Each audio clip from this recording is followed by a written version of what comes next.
চাওক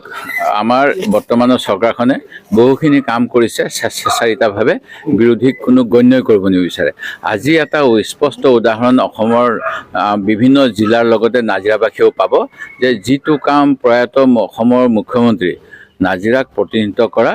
হিতেশ্বৰ শইকীয়াই নাজিৰা জনগণৰ সুবিধাৰ বাবে নাজিৰালৈ মহকুমা আনি ইয়াক স্বয়ং সম্পূৰ্ণ কৰিছিলে সেই মহকুমা বিজেপি চৰকাৰে নিজৰ ৰাজনৈতিক স্বাৰ্থত ঠান বান কৰি ভাঙি দিলে আৰু নাজিৰাত যি কাম আগতে নিৰ্বাচনৰ সময়ত কৰিব পৰা হৈছিল মনোনয়ন দাখিল সেই কাম আজি আমাৰ নাজিৰা সমষ্টিৰ ৰাইজে এতিয়া বহু কষ্ট কৰি শিৱসাগৰলৈ যাব লাগিব আৰু এনেকুৱা ধৰণৰ কামৰ তেওঁলোকে ভাল কাম কৰিছোঁ বুলি বিজ্ঞাপন দিয়ে আৰু মোৰ নিচিনা বিৰোধীয়ে ইয়াৰ প্ৰতিবাদ কৰোঁ সেইকাৰণে মোৰ নিচিনা বিৰোধীক তেওঁলোকে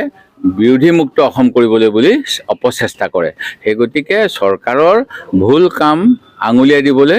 গণতন্ত্ৰ জীয়াই থাকিব লাগিব বিৰোধী জীয়াই থাকিব লাগিব আমি শাসনত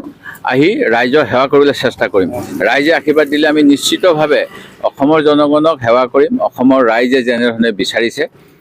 সেয়া লাগে ব্ৰহ্মপুত্ৰৰ বান নিয়ন্ত্ৰণ হওক দুয়োপাৰে তেওঁলোকৰ প্ৰতিশ্ৰুতি অনুসৰি এক্সপ্ৰেছ হাইৱে হওক 2 কোটিকৈ নিবনুৱাক চাকৰি দিব তেওঁলোকে কৈছিলে নোৱাৰিলেও আমি কিছু চাকৰি দিম যিখিনি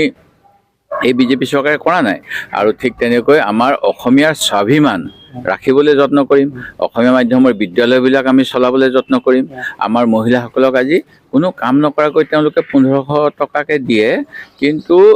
যিটো 1250 টকা কিন্তু যিটো কাম কৰি তেওঁলোকে স্বাৱলম্বী হ'ব পাৰে এখন ভাল তাঁতশাল অলপ সূতা সেইবিলাক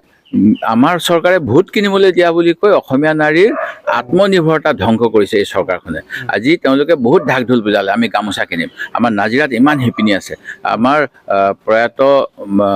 মুখ্যমন্ত্ৰী হিতেশ্বৰ শইকীয়াৰ দিনতে হওক বা তৰুণ গগৈৰ দিনতে হওক আমাৰ এই অঞ্চলত শাল সূতা সকলো দিয়া হৈছিল যোৱা 10 বছৰত এখন শাল কিনি তেওঁলোকে দিয়া নাই মহিলাসকলক আত্মনিৰ্ভৰ কৰাৰ বিপৰীতে গুজৰাটী কোম্পানীয়ে দিয়া শাৰী মেখেলা চাদৰ কিনিবলৈ বাধ্য কৰিছে যিটো মহাত্মা গান্ধীয়ে কৈ গৈছিল অসমীয়া মহিলাই সপোন ৰচিব পাৰে সেই সপোন ধ্বংস কৰা কামটো এই বিজেপি চৰকাৰে কৰে সেই গতিকে এইবিলাকৰ বিৰুদ্ধে যি যুদ্ধ কৰিব লাগিব তাৰ বাবে আমি সাজু হৈছোঁ ৰাইজৰ আশীৰ্বাদত গৌৰৱ গগৈৰ নেতৃত্বত এখন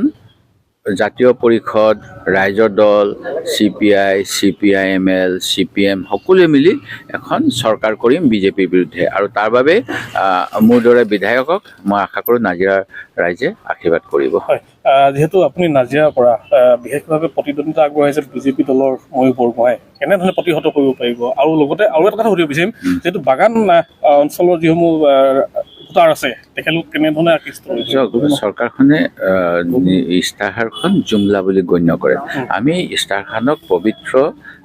এটা ৰূপায়ণ কৰিব লগা আঁচনিৰ প্ৰস্তাৱনা বুলি গণ্য কৰোঁ ইয়াতে পাৰ্থক্য আছে আজি চাহ বাগিচাৰ শ্ৰমিকসকলক 351 টকা দিম বুলি কোনে কৈছিলে 12 বছৰ আগত আজি 6 জনগোষ্ঠীক জনজাতিকৰণ কৰিম বুলি কোনে কৈছিলে এই গোটেই কথাবিলাক অসমৰ ৰাইজে নিশ্চয় মনত পেলাব চাহ বাগিচা যিসমূহ যে ভূমিপট্টা দিম বুলি প্ৰতাৰণা কৰিলে কি ক'ব সেই চাওক এইটো এতিয়া তেওঁলোকে মই কৈছোঁৱে তেওঁলোকে বিজ্ঞাপনৰ যোগেৰে ৰাজ্যখনৰ মানুহৰ মন মোহিত কৰিব বিচাৰে মোৰ ফেচবুক পেজত মই সেইদিনাখন দেখিলোঁ 2016 চনৰ ফেব্ৰুৱাৰী মাৰ্চ মাহত নাজিৰাৰ MC ক্লাবত চাহ শ্ৰমিক প্ৰাক্তন চাহ শ্ৰমিকৰ বাবে মই তৰুণ গগৈ নেতৃত্বাধীন চৰকাৰৰ সময়ত পট্টা বিলাইছিলোঁ তাৰ স্পষ্টভাৱে মোৰ প্ৰমাণ আছে সেই গতিকে কোনো নতুন আঁচনি আছিলে কিন্তু এওঁলোকে প্ৰতাৰণা কৰিছে সেই গতিকে মাত্ৰ কিছু সংখ্যক আটাইতকৈ মানে কম সংখ্যক মানুহকহে এতিয়া পট্টা দিছে আৰু যিবিলাক কৈছিলে তো এইবিলাক কৰাই নাই গতিকে এইখন যুদ্ধ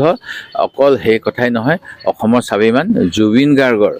যিটো কথা কৈছিল যদি বিজেপিয়ে নিৰ্বাচনৰ পূৰ্বে জুবিন গাৰ্গৰ ন্যায় দিব নোৱাৰে বিজেপিয়ে ভোট নলয় মুখ্যমন্ত্ৰীয়ে কৈছিলে মই যদি ন্যায় দিব নোৱাৰোঁ মই গৌৰৱ গগৈক পাকিস্তানী ISI এজেণ্ট বুলি প্ৰমাণ কৰিম যদি নোৱাৰোঁ মই ঘৰলৈ নাযাওঁ তেওঁ চাগে হিমালয় যোৱাৰ কথা কৈছিল বা ক'ৰবাত আশ্ৰমত যোৱাৰ কথা কৈছিলে মই নাজানো কিন্তু তেওঁ কোনটো সঁচা কথা কৈছে ইমান মিছলীয়া মুখ্যমন্ত্ৰীয়ে অসমৰ ৰাজনৈতিক ইতিহাসত আমাৰ বাবে দুৰ্ভাগ্য উঠি অহা প্ৰজন্মৰ বাবে দুৰ্ভাগ্য এনেকুৱা এজন মিছলীয়াক আমি মুখ্যমন্ত্ৰী হিচাপে পাইছোঁ যে বিবেকেৰে চিন্তা কৰক আৱেগত উঠি নাযাব আৱেগৰ ফলতেই 45 দিন তেওঁলোকে নাচি বাগি সৰ্বানন্দ সোণোৱাল আৰু এই হিমন্ত বিশ্ব শৰ্মাই 16 চনত গোটেই অসমত নাচি বাগি কৈছিল শিক্ষা বিভাগৰ সমস্যা 45 চনত সমাধান কৰিম। ক'ভিডৰ সময়ত যিসকলে তেজক পানী কৰি ৰাইজক সেৱা আগবঢ়ালে তেওঁলোকক নিয়মীয়া চাকৰি দিম। আজি NSMত 5-6 হাজাৰ চাকৰি খালী হৈ আছে। তেওঁলোকৰ